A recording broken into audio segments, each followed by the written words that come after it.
May 12, 1945. The darkness is absolute.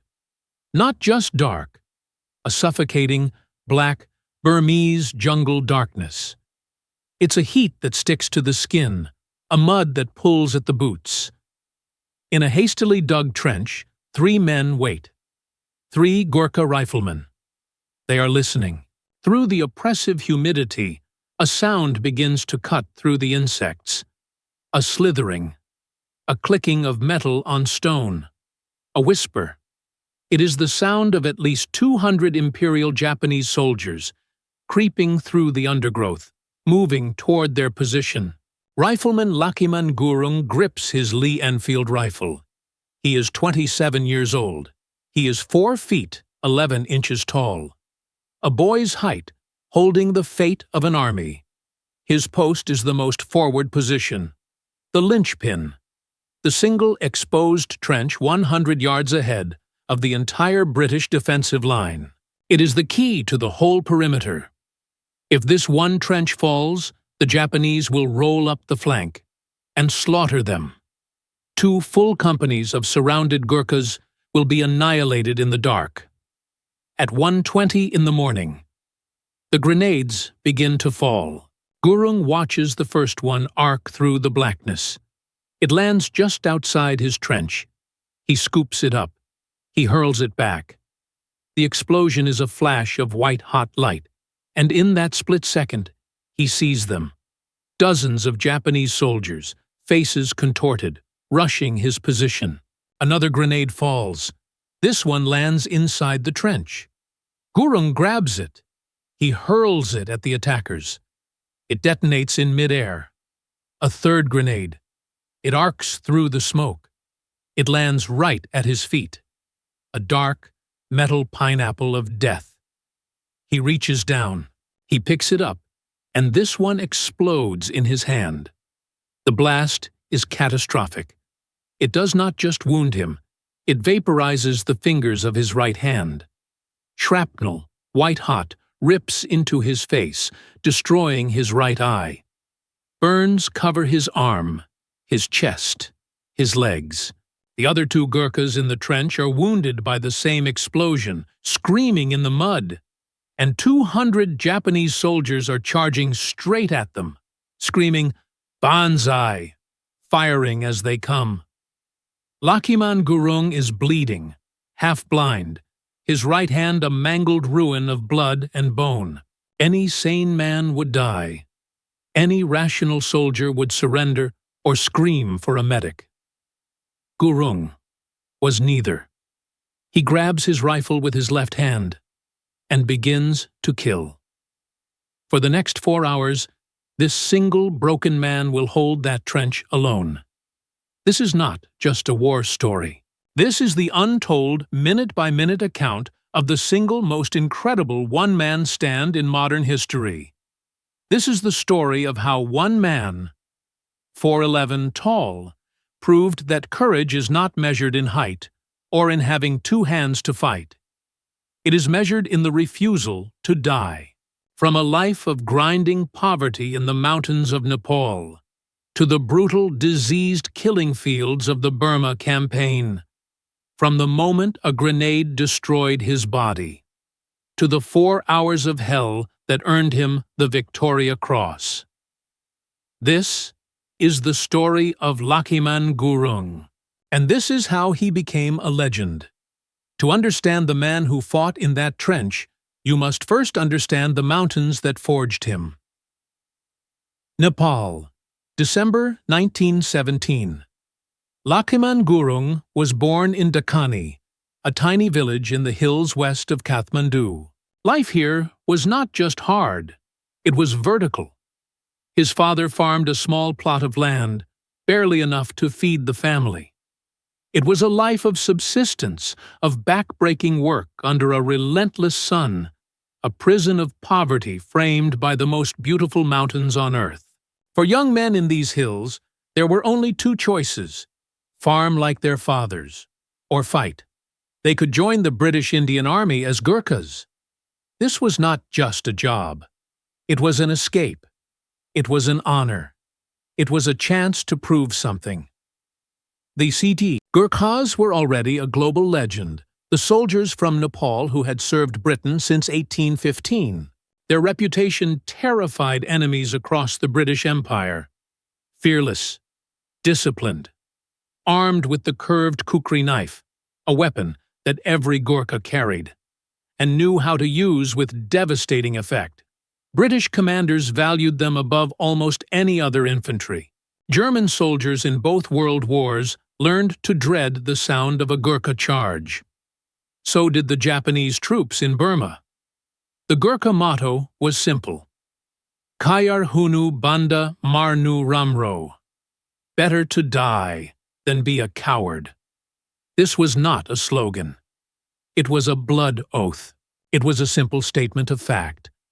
When you face a Gurkha, you face a man who has already accepted death.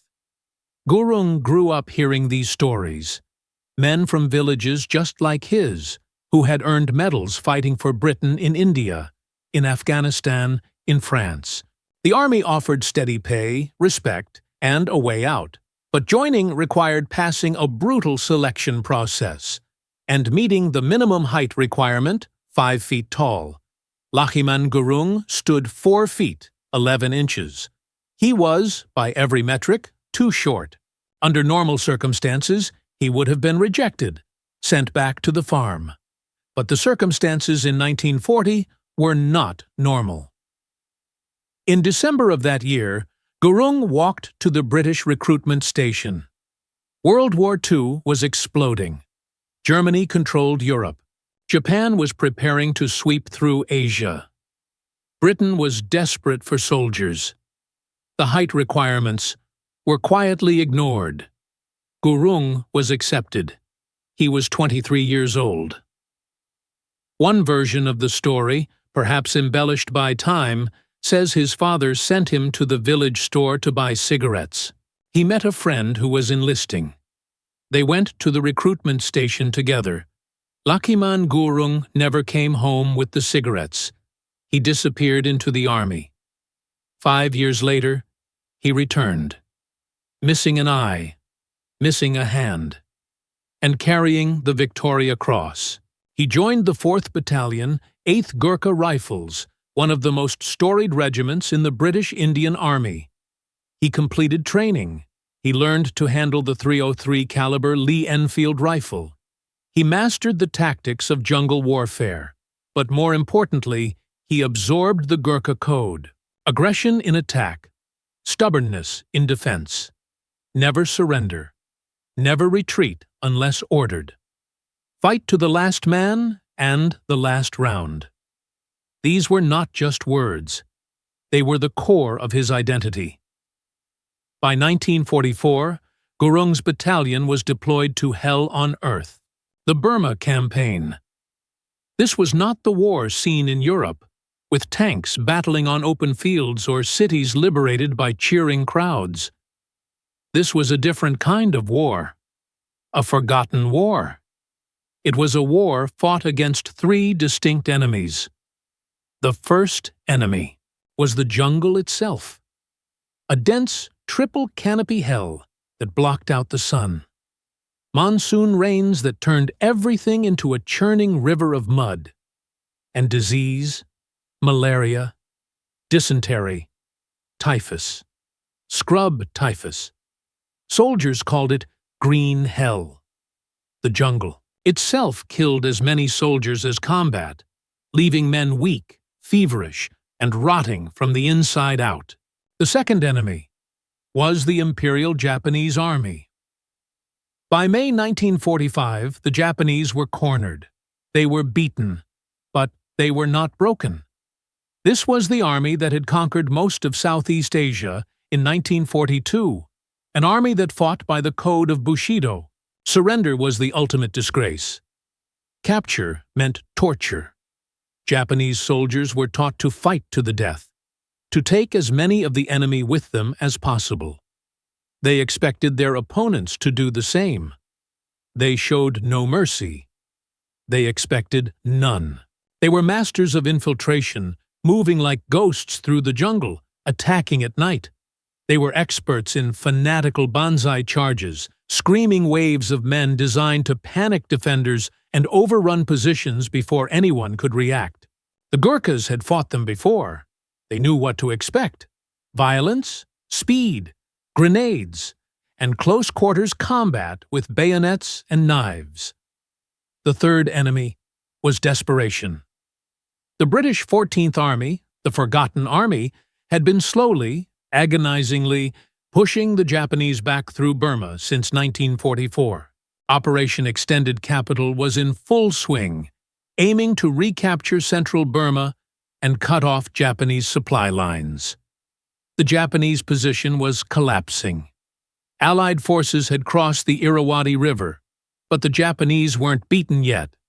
Scattered units, thousands of men, were now trying to break out of the encirclement, retreating south. A cornered animal is the most dangerous, and these were 200 cornered, fanatical animals, willing to attack anything in their path to escape the closing trap. On May 9, 1945, the 4th Battalion of the 8th Gurkha Rifles was ordered to block one of these Japanese withdrawal routes. They were moved near the village of Tongda. The terrain was a nightmare. Dense jungle, a few muddy trails. The monsoon rains had already started. Everything was wet, slippery, miserable. The Gurkhas dug defensive positions and waited. Intelligence reported Japanese forces were moving through the area. No one knew how many. No one knew when they would attack. Just that they were coming. Lachiman Gurung's C Company was positioned on a reverse slope. Trenches dug into the hillside, overlapping fields of fire. But the jungle limited visibility to just a few dozen yards. The Japanese could get close, dangerously close, before being spotted. Gurung's section was assigned the most forward post. 3 men, in a single trench, about 100 yards ahead of the main British line.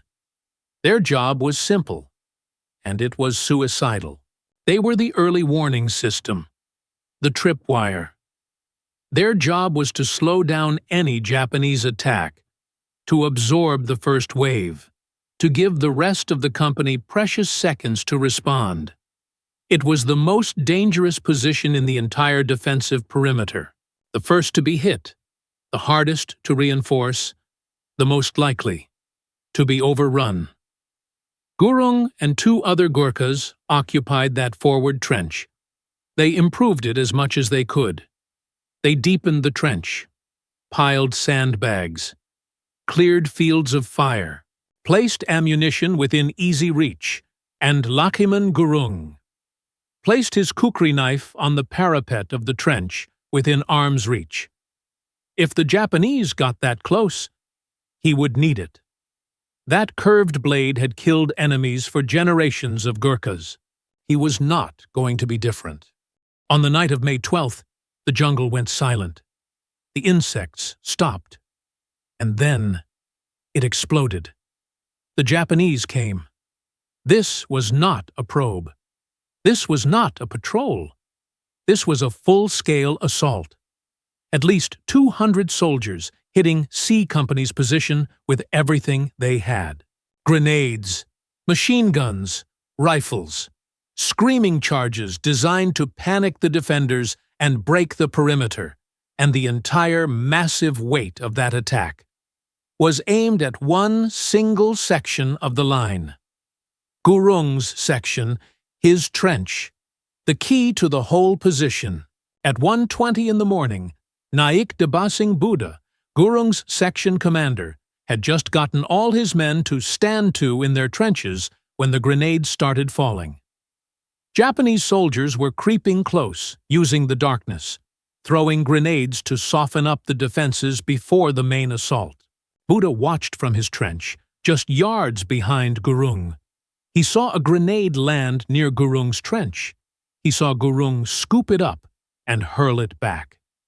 The explosion lit the jungle, revealed dozens of Japanese soldiers rushing forward. Seconds later, another grenade fell inside Gurung's trench. He grabbed it, threw it out. It exploded in the air. Japanese soldiers were screaming, firing, getting closer. A third grenade arced through the darkness and landed right at Gurung's feet. He bent down, he picked it up, and it detonated before he could throw it. The blast was catastrophic. His right hand, gone. His right eye, destroyed. His 2 comrades, badly wounded, screaming in the bottom of the trench, and 200 Japanese soldiers were seconds away from overrunning them. The battle for the perimeter, the battle for survival, the battle of Lachiman Gurung had just begun. The world vanished in a roar of white fire and deafening thunder. Lachiman Gurung was thrown backward against the trench wall.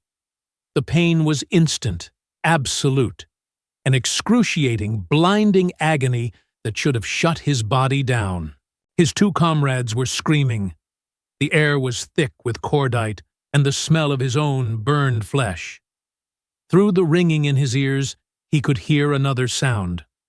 The sound of the Japanese, charging, firing, seconds away. He didn't think. He didn't hesitate. He didn't check his wounds. Survival instinct, the instinct to flee, was overridden by something else.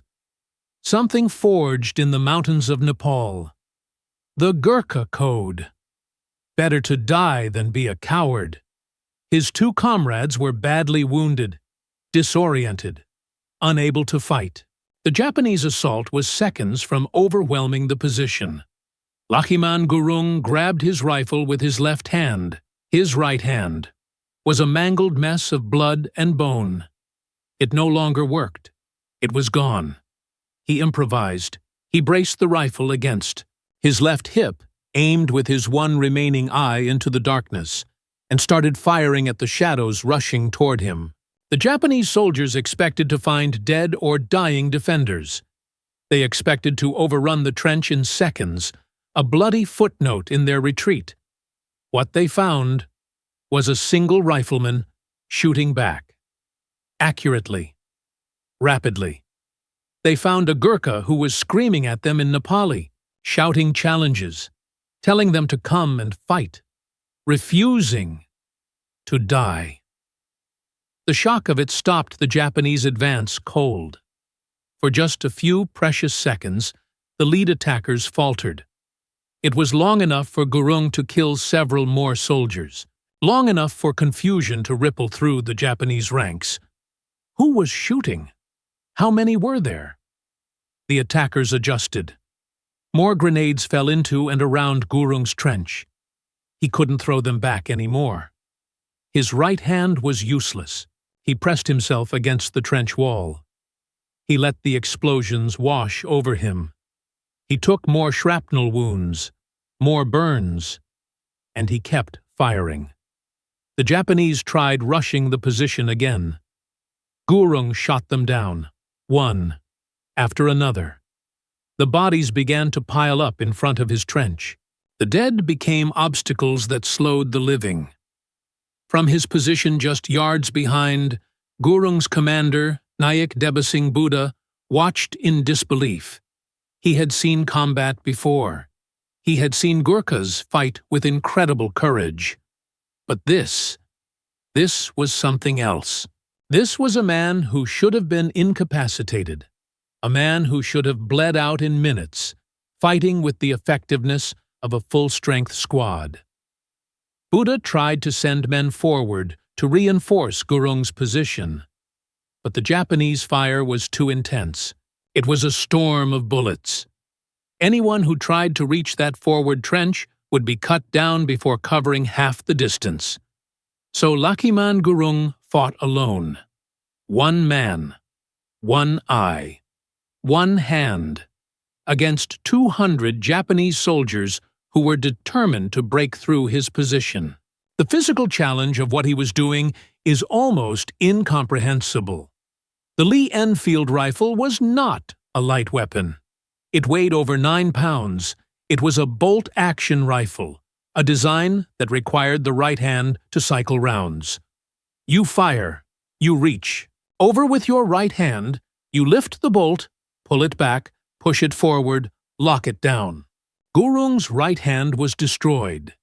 He had to learn, in real time, under fire, while bleeding from dozens of wounds, how to operate it with his left hand. Brace the rifle. Fire. Reach over with his left hand. Work the bolt. A clumsy, agonizingly slow process. Aim with his one remaining eye. Fire again. The pain must have been excruciating. The destroyed hand. The ruined eye. The shrapnel embedded in his body. The burns. Combat injuries produce shock. Massive blood loss causes weakness, dizziness, and unconsciousness. Gurung stayed conscious through sheer willpower. He had a job. Hold the trench. Stop the Japanese. Protect his brothers in arms, the men in the trenches behind him. Everything else was secondary, including his own survival. The Japanese in the darkness couldn't understand what was happening. They outnumbered the defenders at this point, at least 50-1. They were attacking the weakest point in the British line. They had surprise. They had momentum. And one, single, wounded Gurkha, was stopping their entire assault. Japanese officers tried to rally their men. Push forward. Overrun that cursed trench. Every attempt met the same result. The single, steady crack of a Lee-Enfield rifle. More dead soldiers. And a voice screaming defiance from that forward position. Ayo Gorkhali! The Gurkhas are upon you! The attackers changed tactics. They tried flanking the trench. Gurung shifted his fire, covering the approaches. The narrow front meant the Japanese couldn't bring their overwhelming numbers to bear all at once. They had to approach through his killing zone, and Gurung covered every inch of it. The battlefield was pitch black, lit only by the momentary hellish flashes of explosions and muzzle fire. Gurung was firing at those flashes. He was firing at sounds. He was firing at shadows. And he was hitting targets he could barely see, with a rifle he could barely operate. His section commander later tried to describe what he witnessed. He said Gurung fought like a demon, like something beyond human. Every few seconds, another Japanese soldier would fall. The enemy couldn't pinpoint where the fire was coming from. The muzzle flash of his rifle moved as he shifted position within his small trench. The Japanese fired wildly at where they thought he was. Most of their rounds missed. Gurung's rounds did not miss. He was a trained rifleman, even one-handed, and, half-blind, he was a better shot than soldiers who could see and had both hands. Time became meaningless. The night was a continuous roar of gunfire, explosions, and screaming. Gurung fired until his rifle was empty. He had to reload. This process normally required 2 hands to feed a 5-round charger clip into the magazine. He couldn't do that. He had to fumble for individual cartridges in his pouches with his one good hand. In the dark. While bleeding. While being shot at. He had to load them one. By feel. Every second of reloading was a second the Japanese could advance. He learned to reload faster. He got the rifle back into action. He started firing again. The process repeated, hundreds of times. Through the night, the Japanese threw more grenades.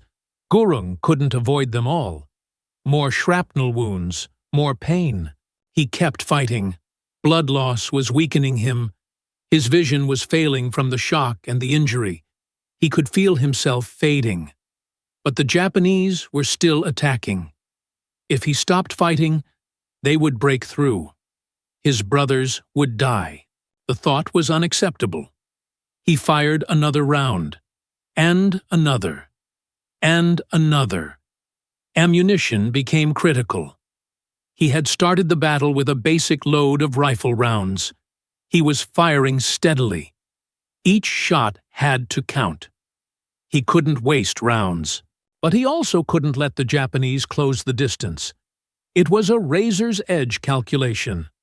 Shoot enough to keep them at bay. Conserve enough to keep fighting. He had no idea how much ammunition he had left. He just kept firing until the rifle was empty, then reloaded, then fired again. Around 3:15 in the morning, the intensity of the Japanese attack increased. This was not a random charge. This was a coordinated push. Officers had rallied their men for one more, massive attempt to break through. They came at Gurung's position, from multiple angles, throwing grenades, firing machine guns, rushing forward, accepting casualties, determined to overrun that single defended position that had stopped them for over an hour. Gurung met them with the same response. Rifle fire. Controlled. Accurate. Relentless. He was operating on pure instinct now, training so deeply ingrained that his body executed the motions without conscious thought. Aim. Fire. Cycle bolt. Aim. Fire. His left hand moved automatically. His one good eye tracked targets. His rifle spoke again, and again, and again. Japanese soldiers fell. The assault broke against his trench like a wave against a stone cliff.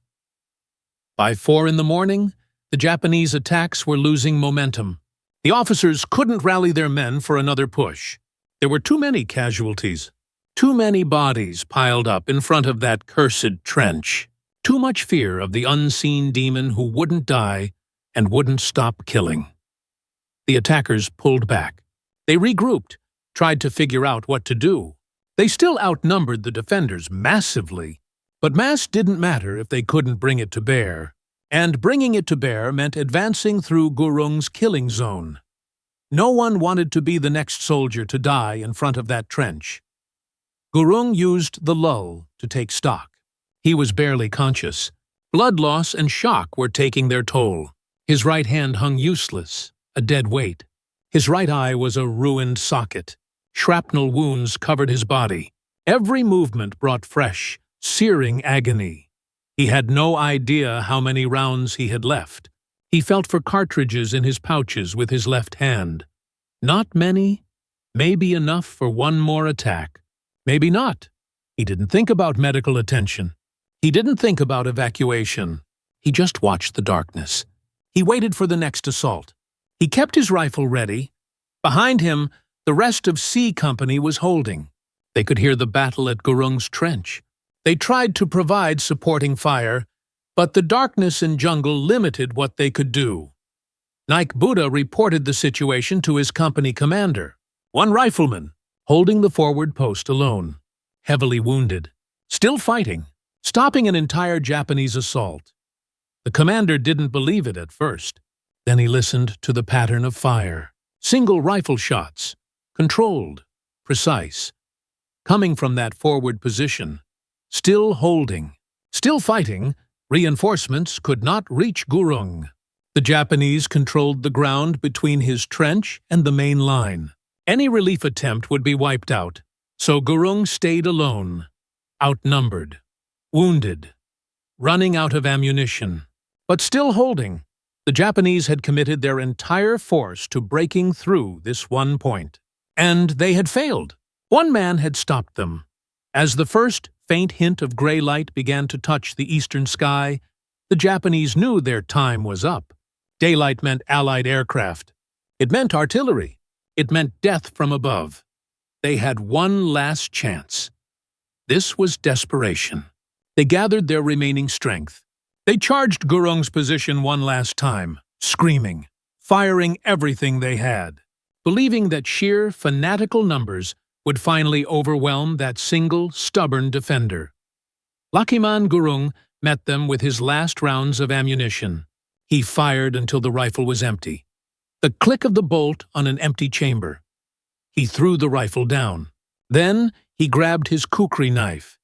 If the Japanese reached his trench, he would kill them with steel.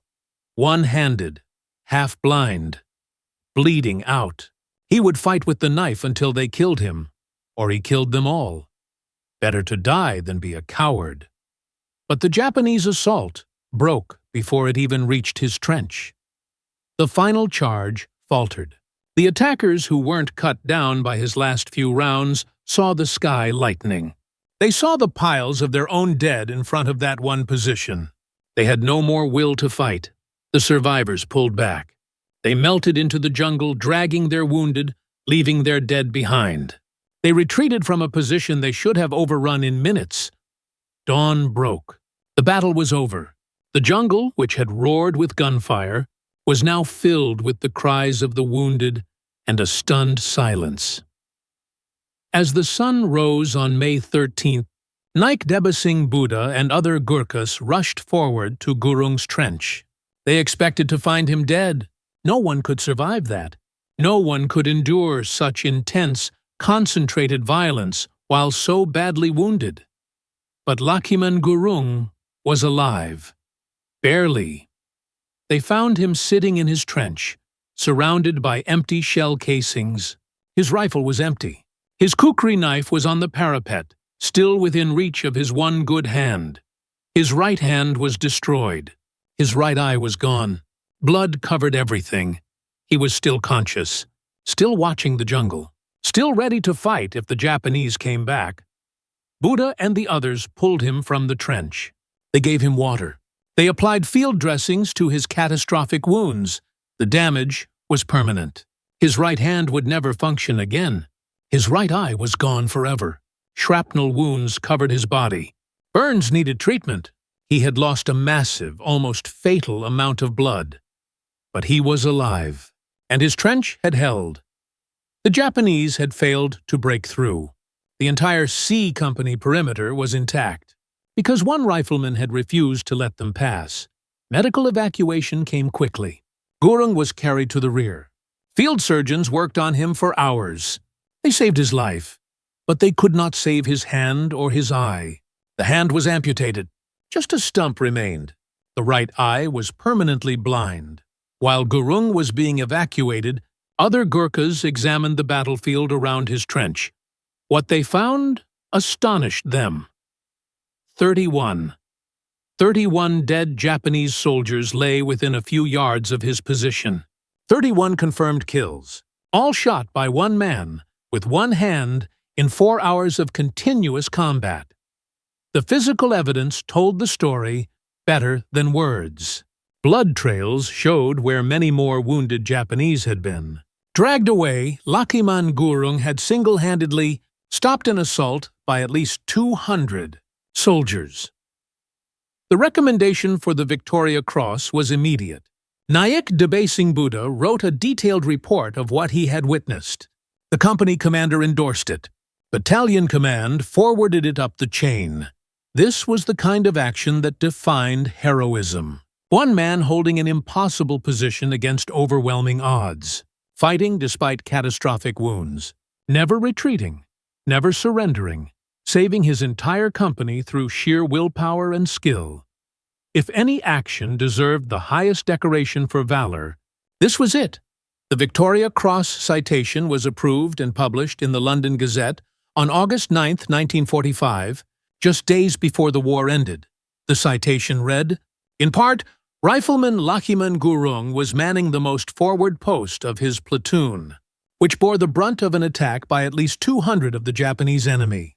Twice he hurled back grenades which had fallen on his trench, but the third exploded in his right hand, blowing off his fingers, shattering his arm, and severely wounding him in the face, body, and right leg.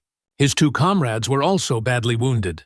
But the rifleman, now alone and disregarding his wounds, loaded and fired his rifle with his left hand for 4 hours, calmly waiting for each attack, which he met with fire at point-blank range.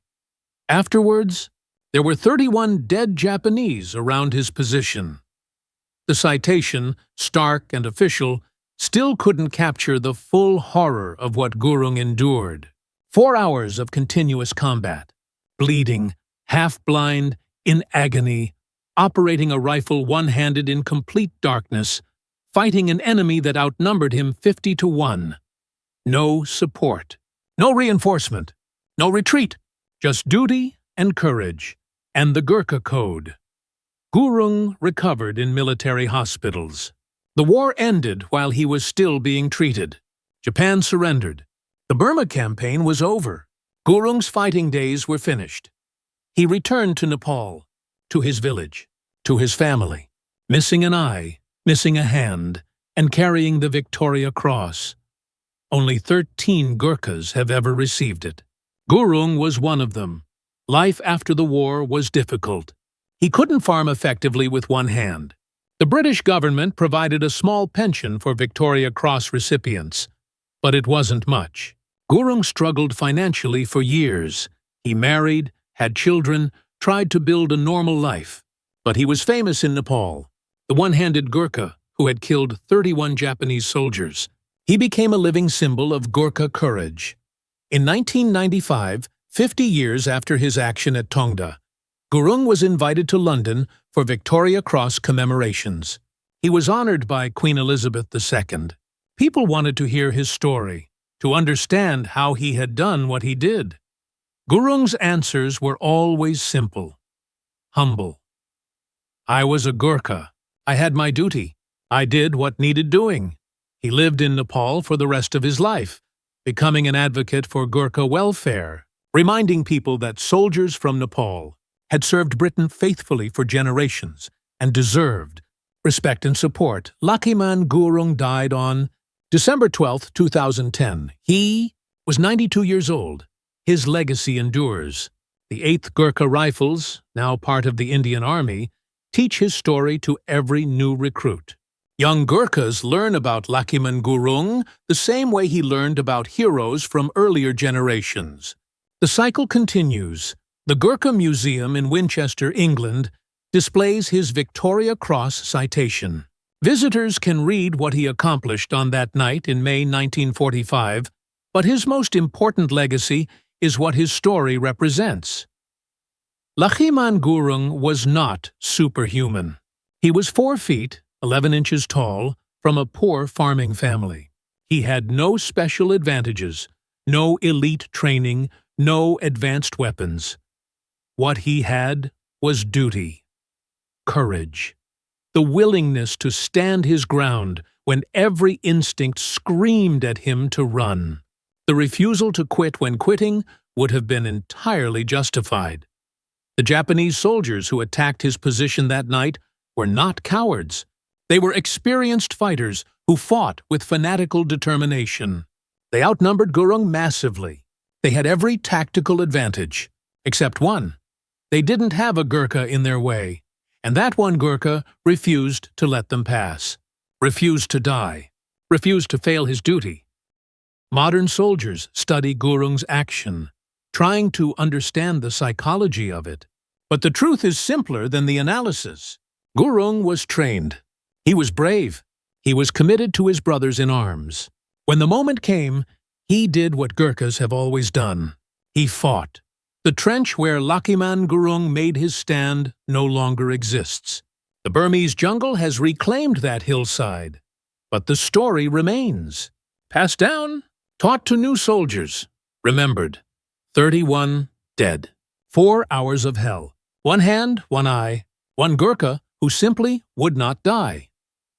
When people ask how he did it, the answer is both simple and profound. He was a Gurkha.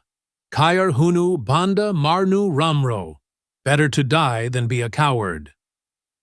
On May 13, 1945, Lachiman Gurung proved that Maxim wasn't just words. It was reality. It was duty. It was who he was. The Japanese learned that lesson the hardest way possible, and the world learned what one man, with 1 hand, could accomplish, when he simply refused to quit. If this story moved you, we would be honored if you'd like this video.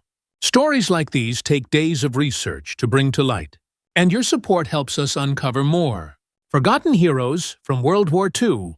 Aeretit Kanananas Buintith. Subscribe and turn on notifications so you never miss another incredible story from the greatest generation. We want to hear from you in the comments below. Tell us where you're watching from. Many of you served in the military or had family who fought in this war. Did you know someone who served with the Gurkha regiments? Have you heard similar stories of soldiers who fought against impossible odds? Share your memories and thoughts below. Thank you for watching. Thank you for remembering.